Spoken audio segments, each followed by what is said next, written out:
6 English grammar पढ़ेंगे हम। तो इंडेक्स पहले चेकआउट करते हैं। पार्ट 1 इंडेक्स में है, ग्रामर दी है, इंग्लिश की ग्रामर है, उससे रिलेटेड है पार्ट 1 पूरा। बहुत सारे इसमें चैप्टर्स हैं, टोटल 20 टॉपिक्स हैं इसमें। उसके बाद आता है पार्ट 2।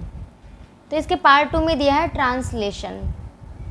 ट्रांसलेशन क्या है? Use of is, am, are, was, were, has, have, had, और ये टेंस दिए हैं, तीनों फॉर्म है, past, present and future tense. उसके अलावा टेंस यहाँ पर ख़त्म होते हैं। उसके बाद imperative sentences, vocabulary, conversations, composition और एप्लीकेशन राइटिंग भी है। उसके बाद जो इस बुक का पार्ट 3 है उसमें है रेनबो, जो हमारी टेक्स्ट बुक है, जो हमारी किताब है इंग्लिश की, उस किताब के चैप्टर्स दिए हैं, उनकी शब्दार्थ दिए हैं। ठीक है, तो हम ग्रामर से शुरू करते हैं। Part 1 grammar portion, lesson 1। अंग्रेजी वर्णमाला अल्फ़ाबेट में केवल 26 अक्षर होते हैं।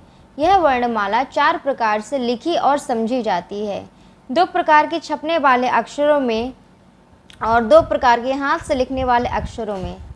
तो ये छपने वाले अक्षर हैं 2 प्रकार के, स्मॉल और कैपिटल, और हाथ से लिखने वाले अलग होते हैं, स्मॉल और कैपिटल। ठीक है, तो सबसे पहले हम अंग्रेजी छापे के बड़े और छोटे अक्षर पढ़ेंगे। छापे वाले अक्षर मतलब जो हम अखबार में पढ़ते हैं, कॉपी किताबों में पढ़ते हैं, तो किस तरह से कि छपाई में बड़े अक्षर बने होते, छोटे अक्षर बनते हैं, इस तरह से। तो हम जब लिखते तो हम अलग टाइप से हैं एकदम, हम इस तरह से तो नहीं लिखते, पूरा इस तरह से बना रहे हैं सीधा सीधा, तो छपाई में इस तरह से लिख के आते। तो ये जो हमारे अंग्रेजी के अल्फ़ाबेट हैं बड़े वाले A to Z, इस तरह से बड़े में लिखे जाते हैं, और ये छोटे वाले हैं वो इस तरह से A to Z इस तरह से लिखे जाते हैं। ये सब आप लोगों को पता ही होगा। एक आवश्यक तथ्य, बड़े अक्षरों कैपिटल लेटर्स का प्रयोग निम्नलिखित रूप से होता है। प्रत्येक वाक्य के पहले शब्द का पहला अक्षर कैसा होगा? कैपिटल बनेगा। भगवान के नामों का पहला अक्षर कैपिटल होगा, मतलब कैपिटल से शुरू होगा पहला अक्षर। जैसे भगवान राम का नाम लिखना है तो जो आर है वो बड़ा बनेगा। किसी कविता की प्रत्येक पंक्ति का पहला अक्षर कैपिटल बनेगा। मास और दिनों के नामों का पहला अक्षर कैपिटल बनेगा। प्रॉपर नाउन और प्रॉपर एडजेक्टिव का पहला अक्षर कैपिटल बनेगा। अब है अंग्रेजी लिखने के बड़े और छोटे अक्षर। लिखने वाले मतलब हमारी लिखाई में हम जो राइटिंग करते हैं ना, राइटिंग में हम छोटे बड़े अक्षर किस तरह से बनाते हैं, तो ये लिखाई के इन्होंने कुछ एग्जांपल्स दिए हैं, इस तरह से लिखते हैं, लेकिन सबकी राइटिंग अलग होती है तो सब अलग तरह से अक्षर बनाते हैं। तो ये इन्होंने 2 तरह से ये कैपिटल वाले दे दिए हैं। ए ऐसा बना है और इधर ये ऐसा बना है, बी, बी, सी, सी, इस तरह से A to Z यहाँ पे बना दिया है। उसके बाद नीचे आते हैं और ये है स्मॉल लेटर्स। अभी कैपिटल देखें तो कैपिटल इन्होंने 2 तरह से बनाए हैं, A to Z करके। A to Z कैपिटल है, वो सॉरी स्मॉल इन्होंने A to Z बनाए हैं, छोटा ए, बी, बी, सी, सी, डी, डी, ई, इस तरह से छोटे वाले अक्षर बनाए हैं। तो ये स्मॉल वाले लेटर्स हो गए और ये कैपिटल वाले लेटर्स हो गए। बाकी आपके अलग हो सकते हैं क्योंकि राइटिंग के हिसाब से अक्षर भी हम अलग तरह से बनाते हैं।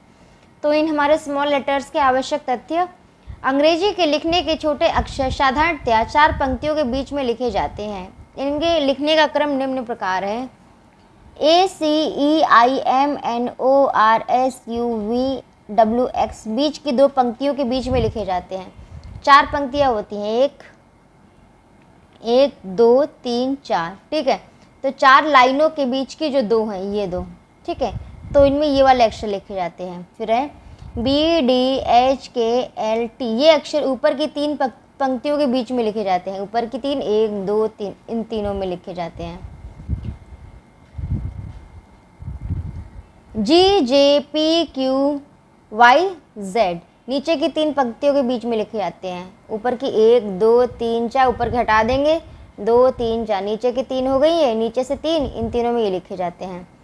केवल F चारों पंक्तियों के बीच में लिखा जाता है, सिर्फ ये F है, ये ऐसे करके चारों को मिला के लिखा जाता है। अभी एक्सरसाइज 1, अपनी अभ्यास पुस्तिका में सभी प्रकार के अक्षरों को लिखने का अभ्यास करें। तो ये तो आपको आता है, आपने कर रखा होगा। वर्णमाला 1 और 2 को समझने का पूर्ण अभ्यास करो, किस तरह से लिखना है, ये सब भी आपको आता है। वर्णमाला 3 और 4 को लिखने और समझने का निरंतर अभ्यास 4 लाइन की अभ्यास पुस्तिका में करो। समस्त अक्षरों को साफ तौर से सीधे और स्वच्छ रीति से लिखते हुए अभ्यास करो। कुल मिला के इस एक्सरसाइज में आपको सुलेख करनी है अच्छे से, जिस तरह से अक्षर बताए हैं लिखने को उस तरह से उनको लिखना है और अपनी हैंडराइटिंग सुधारनी है। लेसन 2, तो पहला लेसन हमने पढ़ लिया। पहले लेसन में सिर्फ ये इंग्लिश के जो अक्षर है इसके बारे में बताया गया था। बात करते हैं लेसन 2 की। व्यवहारिक रीति से वर्णमाला का हिंदी अक्षरों के साथ समन्वय। तो इस तरह से बना है, अंग्रेजी में यहाँ पे लिखे हैं, फिर हिंदी में, फिर अंग्रेजी में और हिंदी में।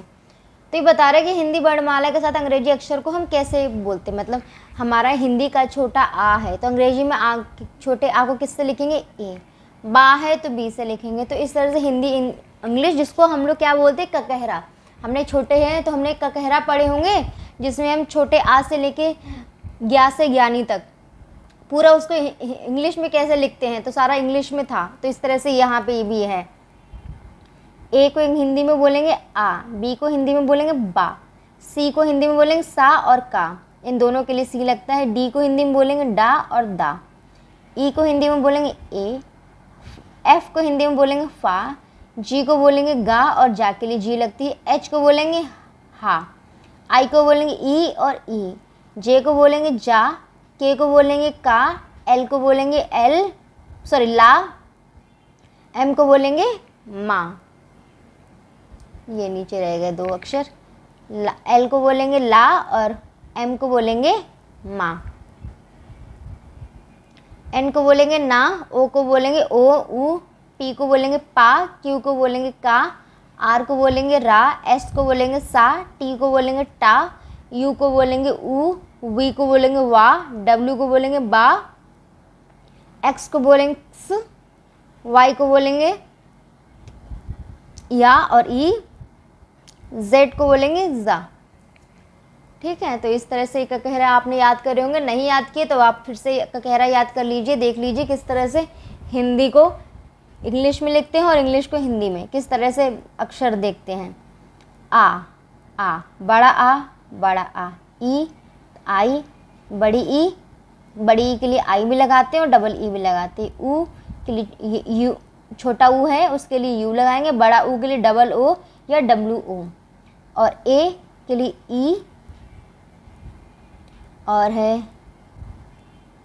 ओ के लिए ए यू, अंग के लिए ए एन, आहा के लिए ए एच, का के लिए के और सी, खा के लिए के एच, गा के लिए जी, घा के लिए जी एच, छा के लिए सी डबल एच, जा के लिए जे, झा के लिए जे एच, वा के लिए एन, टा के लिए टी, ठा के लिए टी एच, डा के लिए डी, ता के लिए टी, था के लिए टी एच, दा के लिए डी, धा के लिए डी एच, ना के लिए एन, पा के लिए पी, फा के लिए पी एच या एफ, माँ के लिए एम, या के लिए वाई, रा के लिए आर, ला के लिए एल, वा के लिए वी, शा के लिए एस एच, शा के लिए एस एच, छा के लिए के एस एच, त्रा के लिए टी आर ए, ज्ञा के लिए जी वाई ए एन। ज्ञान या फिर जी वाई ए भी होता है। ठीक है, जी वाई ज्ञा। तो पूरी ककहरा तो यहाँ पे दिए हैं। ठीक है, ये पूरी लाइन आपकी जो मैं ककहरा की बात कर रही थी ये पूरी हो गई। और ये आपको आते थे तो अच्छी बात है, नहीं आते हैं तो आप यहाँ से इसको याद कर सकते हैं। ए के लिए ए आई, ओ के लिए ओ, ना के लिए ना, चा के लिए सी एच, ढा के लिए डी एच, ना के लिए ना, बा के लिए बी, भा के लिए बी एच, सा के लिए एस, हा के लिए एच। हिंदी मात्राओं के अनुसार अंग्रेजी शब्दों में मात्राओं को कुछ भिन्न सिद्धांतों के अनुसार निर्धारित किया जाता है। जिस प्रकार हिंदी वर्णमाला में स्वर और व्यंजन होते हैं उसी प्रकार अंग्रेजी में भी वॉवेल्स और कॉन्सोनेंट्स होते हैं। वॉवेल्स हिंदी में मात्राओं के स्थान पर काम आने वाले स्वरों को प्रकट करने वाले अक्षरों को वॉवेल्स कहते हैं। ये निम्नांकित हैं: ए, ई, आई, ओ, यू। ये 5 अक्षर स्वर होते हैं, शेष व्यंजन होते हैं, कॉन्सोनेंट्स। इन अक्षरों की मात्रा केवल 21 होती है जो कि निम्नांकित है। वॉवेल्स कितने होते हैं हमारे? 5। ठीक है, और व्यंजन कितने हैं इंग्लिश में? 21। B, C, D, F, G, H, J, K, L, M, N, P, Q, R, S, T, V, W, X, Y, Z. A, E, I, O, U की छोड़ के जितने भी सारे अक्षर हैं वो सारे व्यंजन में आते हैं। ठीक है, प्रायः ऐसा देखा जाता है कि डब्ल्यू और वाई भी स्वरों के स्थान पर काम करते हैं, किंतु ऐसा बहुत कम देखा जाता है। जैसे येलो, येलो जिसका अर्थ होता है पीला रंग। एच भी आ की आवाज़ प्रकट करता है, जैसे आवर। जैसे इसको HOUR बोलते हैं तो इंग्लिश के हिसाब से इसको कैसे बोलना चाहिए, क्योंकि एच है, हावर बोलना चाहिए, लेकिन नहीं, इसको आवर बोलते हैं। तो आ के स्थान पे एच यहाँ पे प्रोनाउंस होता है। और ऑनर HONOUR, किंतु ऐसा दुर्लभ रूप में देखा जाता है। एक और भी ध्यान रखने योग्य बात है कि व्यंजन अक्षरों में BCDGJKPST के बाद यदि H प्रयोग किया जाए तो एक नया अक्षर बन जाता है। जैसे बी के आगे H लगाएंगे तो भा, बी, अब ठीक है, बी मतलब क्या है, बा, और H लग जाएगा तो भा बन जाएगा। CH क्या है, चा, और CH हो जाएगा तो छा। D क्या है, डा, और DH हो जाएगा तो ढा। G क्या है, गा, और GH हो जाएगा तो घा। J है जा, और JH हो जाएगा तो झा। P है पा, PH हो जाएगा तो बनेगा फा। S है सा, और SH बन जाएगा तो बनेगा शा और शा। T है टा, और TH बन जाएगा, लग जाएगा तो बनेगा था और ठा, था और ठा। इतने अक्षरों को आसानी से लिखा और समझा जा सकता है। तो इस तरह आपको कवर हो गया होगा नॉर्मल हिंदी और इंग्लिश अल्फ़ाबेट्स को किस तरह से हम लिखेंगे और पढ़ेंगे। तो ये आज के चैप्टर में यही पढ़ेंगे। इसके आगे नेक्स्ट वीडियो में हम लेसन 3 पढ़ेंगे। लेसन 3 में क्या है, शब्दों को लिखने की जानकारी। अब किस तरह से हम लिखेंगे, नाम कैसे लिखेंगे, पूरा यहाँ से शुरू करेंगे।